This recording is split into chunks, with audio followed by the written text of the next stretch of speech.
우리가 비록 노예가 되었사오나 우리 하나님이 우리를 그 종살이하는 중에 버려두지 아니하시고 바사 왕들 앞에서 우리가 불쌍히 여김을 입고 소생하여 우리 하나님의 성전을 세우게 하시며 그 무너진 것을 수리하게 하시며 유다와 예루살렘에서 우리에게 울타리를 주셨나이다. 우리 하나님이여, 이렇게 하신 후에도 우리가 주의 계명을 저버려 싸우니 이제 무슨 말씀을 하오리이까? 전에 주께서 주의 종 선지자들에게 명령하여 이르시되 너희가 가서 얻으려 하는 땅은 더러운 땅이니 이는 이방 백성들이 더럽고 가증한 일을 행하여 이 끝에서 저 끝까지 그 더러움으로 채웠습니다. 그런즉 너희 여자들을 그들의 아들들에게 주지 말고 그들의 딸들을 너희 아들들을 위하여 데려오지 말며 그들을 위하여 평화와 행복을 영원히 구하지 말라. 그리하면 너희가 왕성하여 그 땅의 아름다운 것을 먹으며 그 땅을 자손에게 물려주어 영원한 유산으로 물려주게 되리라 하셨나이다. 우리의 악한 행실과 큰 죄로 말미암아 이 모든 일을 당하였사오나 우리 하나님이 우리 죄악보다 형벌을 가볍게 하시고 이만큼 백성을 남겨주셨사오니 우리가 어찌 다시 주의 계명을 거역하고 이 가증한 백성들과 통혼하오리이까? 그리하면 주께서 어찌 우리를 멸하시고 남아 피할 자가 없도록 진노하시지 아니하시리이까?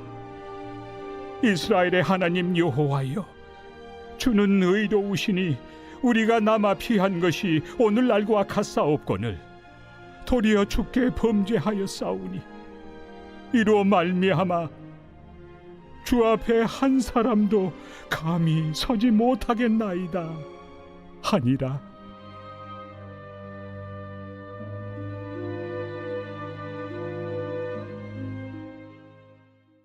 매일 성경과 함께하는 R&B 바이블 키트 11월 14일 금요일 본문입니다. 오늘 말씀은 에스라서 9장 9절에서 15절 말씀입니다. 사랑하는 R&B 성도님, 우리는 살아가며 눈에 보이는 모습이나 경험을 통해 원인과 결과를 연결하며 판단하곤 합니다. 예를 들어 저 사람은 말랐으니 예민할 거야, 혹은 몸이 찌뿌둥하니 내일 비가 오겠네. 이처럼 우리는 원인이 있으니 결과가 있다는 사고방식에 매우 익숙합니다. 그런데 정작 자신의 잘못과 관련된 문제 앞에서는 이 단순한 인과관계를 잘 보지 못합니다. 죄의 결과를 겪으면서도 그 죄의 원인이 자기 안에 있다는 것을 외면하려는 경향이 있습니다. 그래서 사람들은 자신의 잘못으로 문제가 생겼을 때 책임을 인정하기보다는 다양한 방식으로 합리화하고 다른 사람에게 전가하고 혹은 그냥 덮어두려 합니다. 이것은 인간의 본성에 깊이 자리한 죄의 습성입니다. 오늘 본문 속 이스라엘 백성도 그랬습니다. 9절 내용을 살펴보면 하나님은 지난날 이스라엘을 바벨론 포로 가운데서도 완전히 버리지 않으셨습니다.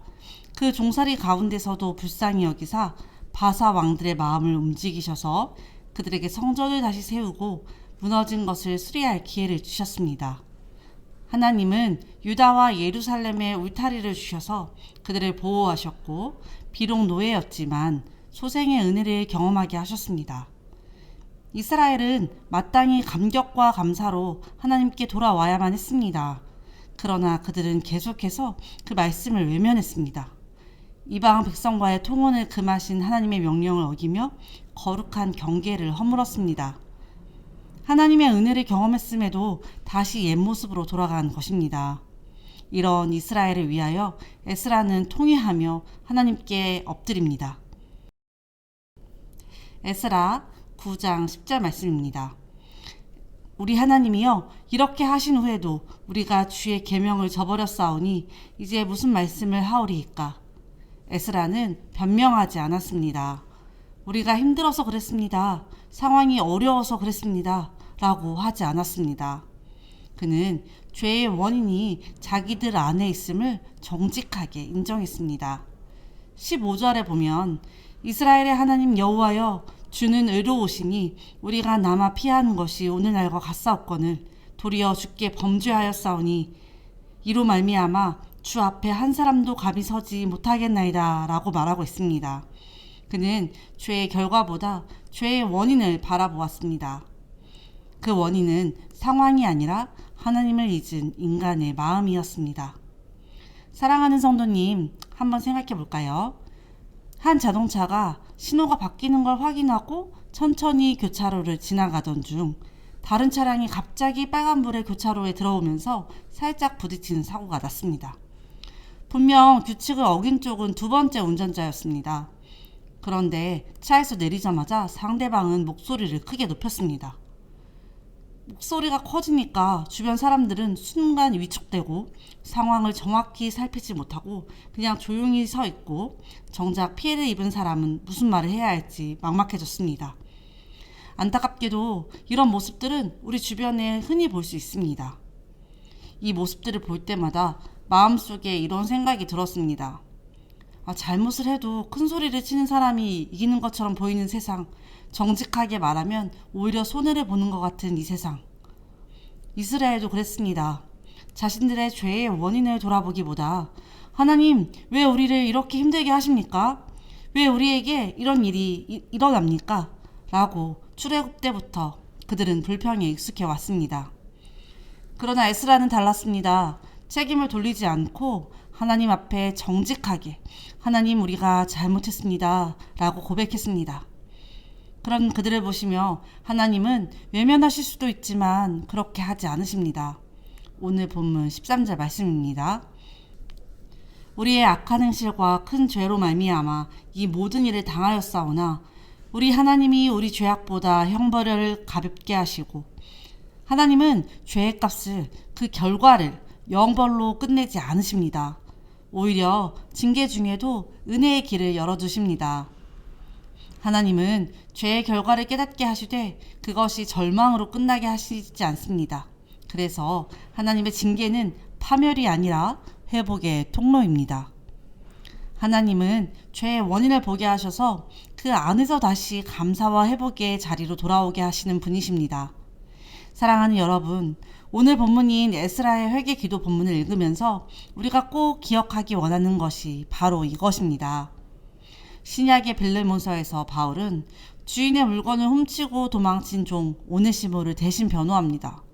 그는 죽어 마땅한 죄인이었지만 빌레몬에게 이렇게 말합니다. 빌레몬서 1장 8절에서 9절 말씀입니다. 내가 그리스도 안에서 담대히 명할 수도 있으나 도리어 사랑으로서 간구하노라. 바울은 율법의 권한이 아닌 의무가 아닌 사랑의 권면으로 말합니다. 그리스도의 사랑으로 용서받은 사람은 다른 이에게도 사랑으로 용서할 수 있는 사람이 됩니다. 팀 켈러 목사님은 용서를 배우다에서 이렇게 말했습니다. 용서란 상대의 빚을 내가 대신 떠안는 것이다. 상대의 빚을 내가 대신 떠안는 것이다. 바로 예수 그리스도께서 우리의 죄값을 대신 지신 것처럼 말입니다. 이번 주일은 추수감사 주일입니다. 감사는 저절로 생기지 않습니다. 감사는 받은 은혜를 세어볼 때 풍성해지는 신앙의 열매입니다. 우리의 죄의 원인을 생각하면 너무 부끄럽고 숨고 싶지만 하나님은 그런 우리를 위하여 가죽옷을 지어 입히신 분, 죄의 결과를 십자가에서 대신 지신 분이십니다. 그러므로 우리는 다른 사람의 잘못을 헤아리기보다 하나님이 나에게 주신 은혜의 결과를 헤아려야 합니다. 오늘을 살게 하심에 감사, 예배자로 불러주심에 감사, 용서받는 자로 서게 하심에 감사. 이처럼 받은 은혜에 집중할 때 감사는 억지로가 아니라 자연스럽게 흘러나옵니다. 감사는 죄의 결과를 새롭게 해석하는 능력입니다. 이스라엘은 자신들의 죄로 심판을 받았지만 하나님은 그들을 포기하지 않으셨습니다.